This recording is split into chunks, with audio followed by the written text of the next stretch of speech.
What would you do if all the money in the world still couldn't fix the one thing you loved most? Tonight, a billionaire father is about to see something that will break his pride, melt his heart, and change his life forever. Stay with me till the end of this story, because it will touch your soul in ways you never imagined. And before we begin, please like this video and subscribe to Gentle Words so you never miss stories that speak directly to your heart. What would you do if all the money in the world still couldn't fix the one thing you loved most? Tonight, a billionaire father is about to see something that will break his pride, melt his heart, and change his life forever. Stay with me till the end of this story, because it will touch your soul in ways you never imagined. And before we begin, please like this video and subscribe to Gentle Words so you never miss stories that speak directly to your heart. Richard Cole was a man whose name made newspapers scream and whose wealth stretched across continents. He owned skyscrapers, airlines, luxury hotels, and anything else that money could possibly purchase. His face smiled on magazine covers, his speeches inspired business schools, and his decisions made or broke markets. But behind this empire of success, Richard carried a wound money could never heal. His only child, Daniel, was born with cerebral palsy. From the day the doctors explained the condition, Richard's world cracked. He poured billions into hospitals, specialists, therapies, and endless experiments, but nothing gave Daniel the freedom of walking, running, or speaking like other children. For years, Richard loved his son silently but distantly, treating him as a fragile flower hidden away from the eyes of society. In photographs, Daniel never appeared. At events, Richard always went alone. When reporters asked about family, he gave short answers, protecting both his boy and his pride. But inside, guilt gnawed at him. He blamed God, fate, and sometimes himself, but he never allowed the boy to see just how much his father's heart ached. One winter evening, Richard attended a charity gala hosted in one of his own hotels. The ballroom was alive with chandeliers sparkling like frozen stars, the sound of violins filling the air, and the chatter of New York's elite. Guests moved in gowns worth thousands. Men carried wine glasses in polished hands, and photographers captured every glamorous smile. Richard had not planned to bring Daniel, but his son had begged that afternoon, his eyes shining with a plea only a father could understand. Reluctantly, Richard agreed, thinking it would just be another quiet evening where Daniel sat unnoticed in his wheelchair while the world moved past him. As the music rose, Daniel tapped his fingers to the beat, his body swaying slightly as if longing to join the dancers who floated across the floor. Few noticed him. Some guests stole quick glances, then turned away. Others whispered behind champagne glasses. But one person noticed differently. Her name was Maya, a young black waitress working that night, carrying trays of drinks with quick but graceful steps. Her hair was tied neatly. Her brown skin glowed under the golden lights, and her eyes carried both warmth and strength. As she passed Daniel, she noticed his fingers tapping and his smile struggling to break free. She stopped, set her tray aside, bent slightly to his level, and asked softly, "Would you like to dance?" Daniel's face lit up like dawn breaking after years of night. Richard, who had been speaking with investors, froze when he heard her. His instinct screamed to stop her, to protect Daniel from embarrassment, to stop the room from watching his weakness. But before he could move, Maya had already taken Daniel's trembling hand. She didn't wheel him onto the floor. She knelt beside him, holding both his hands, and began to sway gently to the rhythm. She allowed him to lead, following his small movements as though they were the commands of the most talented dancer in the world. The ballroom fell into silence. Conversation stopped. Eyes turned. For the first time in his life, Daniel wasn't invisible. He was seen, celebrated, admired. His arms jerked clumsily but proudly to the music, his head lifted high, his eyes shone with joy. And Maya followed, her every move saying, "You are enough. You're leading me." Richard's throat tightened. His chest burned. He had spent years hiding the boy from the world, fearing judgment.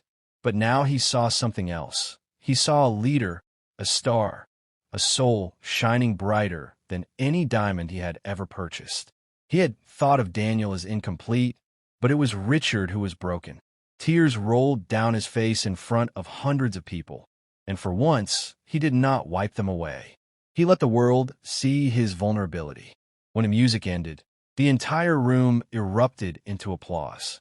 Not polite clapping, but thunderous, heartfelt applause that filled every corner of the ballroom. Daniel laughed, a sound so pure it broke whatever chains still clung to Richard's heart. Maya leaned forward, kissed Daniel's forehead, and whispered, "You're amazing." Richard approached her afterward, his voice trembling as he said, "Thank you." But Maya shook her head gently. "Don't thank me. He already had it in him. He just needed someone to believe it." Those words pierced Richard like truth carved in stone. For years, he had been blind, and in a few minutes, a waitress had opened his eyes. That night, Richard made a vow. No more hiding his son. No more shame. From that day forward, Daniel would live in the light, not the shadows. He would be celebrated for his courage, his spirit, his joy. And Richard would spend the rest of his life making sure the world saw him, not as a weakness, but as his greatest treasure. A billionaire's empire had been shaken, not by wealth or power, but by the kindness of a young woman and the courage of a child who led a dance.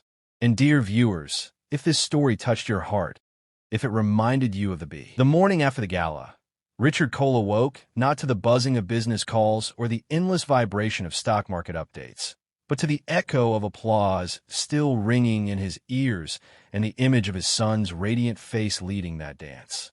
For the first time in years, he didn't feel like a billionaire chained to empires, but simply a father with a duty he had long neglected. He looked at Daniel, still sleeping peacefully in his bed, his tiny hand resting on his chest, and a rush of emotions swallowed him. Guilt for the years of hiding him, sorrow for the moments he had missed, and gratitude for the second chance that last night had given him.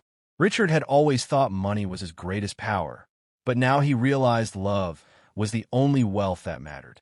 From that day forward, Richard's life shifted. He canceled meetings to spend hours with Daniel. He brought him to the park despite the stares. He pushed his wheelchair proudly in the sunlight. And for the first time, he let the boy be a child in the world, not a secret kept behind golden gates. His board members whispered about distraction. His business partners worried about lost focus. But Richard no longer cared. Every smile from Daniel was worth more than $1 billion deal. But with this new devotion came a new challenge. Richard had to learn how to be a father not of pity, but of empowerment. He began reading late into the night about children with disabilities. He sought advice from therapists not with impatience, but with humility. And he sat with Daniel, encouraging every word, every movement, every dream. Maya, the waitress who had dared to let Daniel lead, became a quiet but powerful presence in their lives. Richard found her a week later, still working at the hotel, and asked to speak with her. She was hesitant, nervous before the powerful man she had once only seen from a distance. But Richard's eyes were not the same. They no longer carried the cold sharpness of pride, but the warmth of someone transformed. "You reminded me of something I had forgotten," he told her. Would you help me learn how to give him more moments like that?" Maya agreed, and soon she visited often, teaching Daniel to find joy in music, to feel rhythm, to express himself with pride. She became like an older sister to him, and with every laugh they shared, Richard's heart softened further. The once lonely halls of the Cole mansion now echoed with laughter, piano notes, and conversations filled with love instead of silence. But life is never without tests. One afternoon, Richard invited reporters to his home for the first time in years, determined to introduce the world to Daniel. When the cameras arrived, some journalists were respectful, but others whispered, snapping photos as if his son's condition were something strange. Richard's heart burned with anger, but Daniel surprised him. Instead of shrinking, the boy smiled, lifted his hands, and asked softly, "Music?" Richard nodded, trembling, and a song filled the room. Daniel tapped along, and Maya guided him, just as she had at the gala.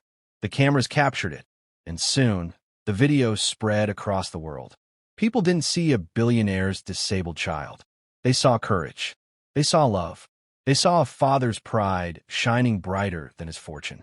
Messages poured in from parents of disabled children, thanking Richard for showing that no life is too small to matter, no challenge too heavy to overcome when love leads the way. Richard read those letters late into the night, tears wetting his cheeks. He realized his wealth had found its true purpose, not in building towers of steel, but in building bridges of hope. He established a foundation in Daniel's name, funding schools, therapies, and programs for children with disabilities across the country. But more than money, Richard gave his presence. He attended events, spoke openly about his journey, and stood beside Daniel proudly as his son became a symbol of strength. And yet, amidst all the applause and recognition, the most powerful moments were still the quiet ones. Richard kneeling beside Daniel's bed whispering, "I love you." Daniel giggling as Maya taught him to sway to new songs, and the nights when Richard sat with his son under the stars, realizing that in those small moments, he had finally found the life he had always been chasing. Years later, as Richard stood before a crowd at a charity gala, this time with Daniel by his side in the spotlight, he said words that silenced the room. "I once thought my greatest achievement was becoming a billionaire. But tonight, I tell you the truth, my greatest achievement is simply being his father." Daniel reached for his hand, squeezed it with all his might, and whispered, "Dance." Richard's throat closed, his eyes flooded with tears, and without hesitation, he joined his son on the floor. This time he didn't lead. Daniel did, and the room exploded in applause once more, not for wealth, not for power, but for the unbreakable bond of love. And dear viewers, if this story touched your heart, if it reminded you of the miracles hidden in the simplest acts of love, then please like this video and subscribe to Gentle Words, because the world needs more hearts awakened, more fathers who learn to see, and more stories that remind us what it truly means to be alive.